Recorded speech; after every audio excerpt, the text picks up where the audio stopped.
नमस्कार दोस्तों आज आपके सामने सप्तम भाव में मंगल की स्थिति अच्छी रहती है या बुरी रहती है, शुभ फल प्रदान करते हैं या अशुभ फल प्रदान करते हैं, सब विस्तार आज आपके सामने मैं रखने वाला हूं।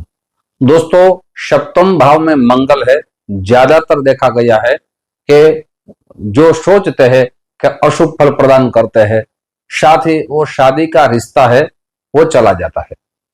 कई शास्त्रों में भी यहां सप्तम भाव में मंगल है वो अशुभ लिखा गया है, लेकिन यहां संशोधन का विषय है। ज्योतिष के बहुत से सिद्धांत दिए गए हैं, सभी सिद्धांतों को हमें देखना चाहिए। कब अशुभ फल प्रदान करते हैं, कब शुभ फल प्रदान करते हैं, वो भी हमें देखना चाहिए। सप्तम भाव को समझना चाहिए, मंगल को समझना चाहिए, तभी हम उसके परिणाम की हम देखते हैं। साथ ही मंगल है वो है रक्त का जो ग्रह माना जाता है, मंगल है विवाह का ग्रह माना जाता है। साथ ही सप्तम भाव है वो भी विवाह का भाव माना जाता है, पार्टनरशिप का भाव माना जाता है। कई जगह मैंने देखा है, पढ़ा है, सप्तम भाव को स्वभाव का भी कारक माना गया है। साथ ही पार्टनरशिप हम करते हैं उसका भी ये भाव माना जाता है। कई जगह ये भी देखा है कि सप्तम भाव को विदेश में गए लोग वापस आएंगे या नहीं आएंगे, वो भी सप्तम भाव से देखा जाता है। इसलिए पहले हमें सप्तम भाव को समझना चाहिए, बाद में मंगल की स्थिति को जानना चाहिए, फिर हम कोई किसी को कहे कि आपके लिए शुभ है या अशुभ है, बाद में कहना चाहिए। आज आपका डर है सप्तम भाव में मंगल है, दूर करने का पूरा मैं प्रयास करूंगा। साथ ही जन्म कुंडली में कुछ भाव को मंगल की स्थिति देखी जाती है, जैसे प्रथम भाव में मंगल हो, चतुर्थ भाव में मंगल हो, सप्तम भाव में मंगल हो, अष्टम भाव में मंगल हो या द्वादश भाव में मंगल हो तो मांगलिक कुंडली मानी जाती है। साथ ही दक्षिण में द्वितीय भाव में भी मंगल होने के कारण मांगलिक कुंडली मानी जाती है। लेकिन दोस्तों ये भी देखा गया है कि मंगल को सप्तम भाव में कब दोष लगता है, वो भी हमें समझना चाहिए। बाद में हम किसी को कहना चाहिए ये मंगल है आपके लिए अशुभ परिणाम देंगे, ये मंगल है आपको शुभ परिणाम देंगे। इसलिए दोस्तों जन्म कुंडली जब मिलान करते हैं तभी ग्रहों की स्थिति, भावों की स्थिति, ये सब देखने के बाद ही किसी को हम कहते हैं। यहां मंगल को हमें समझना बहुत ही आवश्यक है। हमने सुना है, अनुभव किया है कि मंगल सप्तम भाव होने के कारण ये रिश्ता टूट गया, साथ ही ये रिश्ता हमने नहीं किया, ऐसा हमें सुना है। लेकिन ऐसा कभी नहीं हो सकता। सप्तम भाव में मंगल एक ही कारक नहीं माने जाते, ग्रहों की स्थिति और भी हमें देखनी चाहिए। यहां मैं कुछ बातें आपके सामने रखने वाला हूं कि कब मंगल है अशुभ परिणाम देते हैं। हमारे शास्त्र में अक्षर ये लिखा गया है, लेकिन शुभ परिणाम कब देते हैं वो भी कहूंगा। दोस्तों ये मंगल है अगर आपके सप्तम भाव में नीचस्थ अवस्था में है, राहु के साथ है, केतु के साथ है, शनि के साथ है, तब अशुभ परिणाम मिलता है। पार्टनरशिप करते हैं तब यहां मंगल की स्थिति देखनी बहुत ही आवश्यक है। अगर आपके सप्तम भाव में मंगल है, पार्टनरशिप अक्सर टूट जाती है, नुकसान देता है, विवाह होने में भी देरी होती है। और अगर एक की कुंडली में मंगल साथ ही सूर्य के साथ है, मैंने कहा वो सारे ग्रहों के साथ युति कर रहे हैं, तब भी विवाह के बाद में उसके जीवन में, विवाह के जीवन भी बहुत ही अशुभ परिणाम मिलता है। स्वास्थ्य भी देखा जाता है। एक ये भी देखा गया है कि मंगल सप्तम भाव में होने के कारण पत्नी या पति का स्वास्थ्य बिगड़ जाता है। साथ ही सप्तम भाव से कैसा पति मिलेगा, कैसी पत्नी मिलेंगे, वो भी सप्तम भाव से देखी जाती है।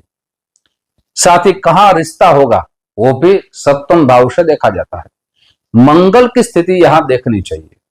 सबसे पहले मैंने कहा कब अशुभ परिणाम देते हैं। साथ ही अगर सप्तम भाव में मंगल है और प्रथम भाव में राहु, केतु, शनि, सूर्य यहां दृष्टि करेंगे और मंगल नीचस्थ अवस्था में है, तब अशुभ परिणाम मिल सकता है। लेकिन दोस्तों, शुभ परिणाम कब मिलेगा वो भी आपको जानना चाहिए। केवल एक ही सिद्धांतों पे हमें नहीं चलना चाहिए, सारे सिद्धांतों का हमें पूरा यहां संशोधन करना चाहिए, देखना चाहिए, बाद में किसी को कहना चाहिए ये मंगल आपके लिए अशुभ है, ये मंगल आपके लिए शुभ है। लेकिन सिर्फ आपने देख लिया कि सप्तम भाव में मंगल है तो अशुभ परिणाम मिलेगा, ऐसा नहीं रहता। दोस्तों, शुभ परिणाम कब मिलता है वो आगे बात करने वाला हूं, लेकिन उनसे पूर्व मेरी एक छोटी सी गुजारिश है। जो मेरे नए दोस्त ये मेरा चैनल देख रहे हैं, दोस्तों अगर इस चैनल को आपने सब्सक्राइब नहीं किया है तो जरूर सब्सक्राइब कर लीजिए। साथ ही ये वीडियो अपने दोस्तों में ज्यादा से ज्यादा शेयर कर दीजिए। किसी का डर है वो दूर हो जाइए, किसी की शादी हो जाइए, इसलिए वीडियो ज्यादा से ज्यादा शेयर कर दीजिए। दोस्तों, आज मैं आपके सामने मंगल की बात रखने वाला हूं, इसलिए आपको डरना नहीं है। अब मंगल शुभ परिणाम कब देते वो भी जान लीजिए।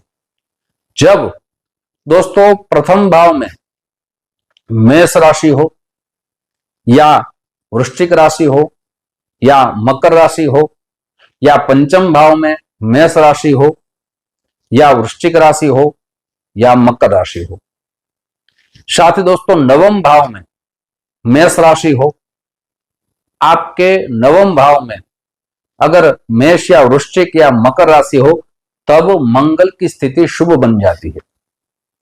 अब सप्तम भाव में मंगल है लेकिन डिग्री अच्छी है, मंगल मेष राशि में है, मंगल वृश्चिक राशि में है, मंगल यहां मकर राशि में है, तब भी यहां स्थिति अच्छी रहती है, शुभ परिणाम मिलता है।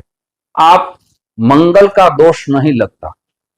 साथ ही सामने वाले की कुंडली भी हमें देखनी चाहिए। अगर आपकी जन्म कुंडली में सप्तम भाव में मेष राशि में मंगल है और सामने वाले की कुंडली में मंगल नहीं है तो मंगल दोष नहीं लगेगा, आपको चिंता नहीं करनी है। साथ ही सप्तम भाव में वृश्चिक राशि में मंगल है, सामने वाले की कुंडली में मंगल नहीं है, तब भी आपको चिंता नहीं करनी है, यहां मंगल दोष नहीं लगेगा। सप्तम भाव में मकर राशि है और मंगल सप्तम भाव में है, सामने वाले की कुंडली में मंगल नहीं है, तब भी आपको यहां चिंता नहीं करनी है, आपको शादी करनी चाहिए। कुंडली मिलान तो अवश्य करनी है, लेकिन यहां मंगल दोष आपको नहीं लगेगा। दोस्तों, मंगल दोष कब लगता है? जब मंगल मृत अवस्था में हो, नीच अवस्था में हो और उसकी महादशा चल रही हो, तब भी मंगल का जो परिणाम है अशुभ मिल सकता है। लेकिन दोस्तों, यहां मंगल अगर आपके सप्तम भाव में मेष राशि में है, वृश्चिक राशि में है, मकर राशि में है, तो आपकी महादशा चल रही है, तो मंगल का परिणाम आपको शुभ ही मिलेगा। आपके विवाह होने के यहां शुभ योग निर्माण होंगे। साथ ही आपका वैवाहिक जीवन में अच्छा समय जाएगा। साथ ही पार्टनरशिप में आप बिजनेस कर रहे हैं तो वहां भी आपको लाभ मिल सकता है। अपने स्वभाव में कई बार देखा गया है दोस्तों, मंगल के कारण स्वभाव क्रोध हो जाता है, क्रोध पे कंट्रोल नहीं रहता। लेकिन यह भी देखा गया है कि मंगल की डिग्री अच्छी होने के कारण, स्व राशि में होने के कारण, उच्च राशि में होने के कारण स्वभाव भी अच्छा रहता है। इसलिए यहां स्वभाव को देखना चाहिए। अगर आपकी जन्म कुंडली में मंगल यहां दोष हो रहा है तो आपको क्या उपाय करने चाहिए वो भी जान लीजिए। आपको डरना नहीं है। जहां समस्या उत्पन्न हुई है, हमारे शास्त्र वहां समाधान दिया गया है, इसलिए आपको डरना नहीं है। आपको पूजा करानी है, किसी भी पंडित जी के पास अच्छी तरह पूजा कराएंगे, आपको वो डर भी चला जाएगा, आपकी समस्या भी दूर होगी। सबसे पहले मंगल की पंचांग कर्म, मंगल की शांति पूजा अवश्य करा लीजिए अगर मंगल दोष आ रहा है तब। इसलिए जन्म कुंडली मिलान करके शादी कीजिए, मंगल को देखिए, बाद में आगे बढ़िए। साथ ही सरल उपाय भी दे रहा हूं, आपको मंगल से डरना नहीं है। आपको दुर्गा चालीसा का पाठ करना है या दुर्गा सप्तशती का पाठ करना है। ऐसा करेंगे तो आपके जीवन में आपकी कुलदेवी की कृपा अवश्य रहेगी, मंगल दोष भी नहीं लगेगा। दोस्तों, आपकी जन्म कुंडली में मंगल दोष कहां आ रहा है, जरूर लिखिए। दोस्तों, ऐसी जानकारी मैं आपके सामने रखता रहूंगा। आप हमें जो प्यार दे रहे हैं उस प्यार के लिए आप सभी को दिल से बहुत बहुत धन्यवाद। जय श्री कृष्ण, महादेव।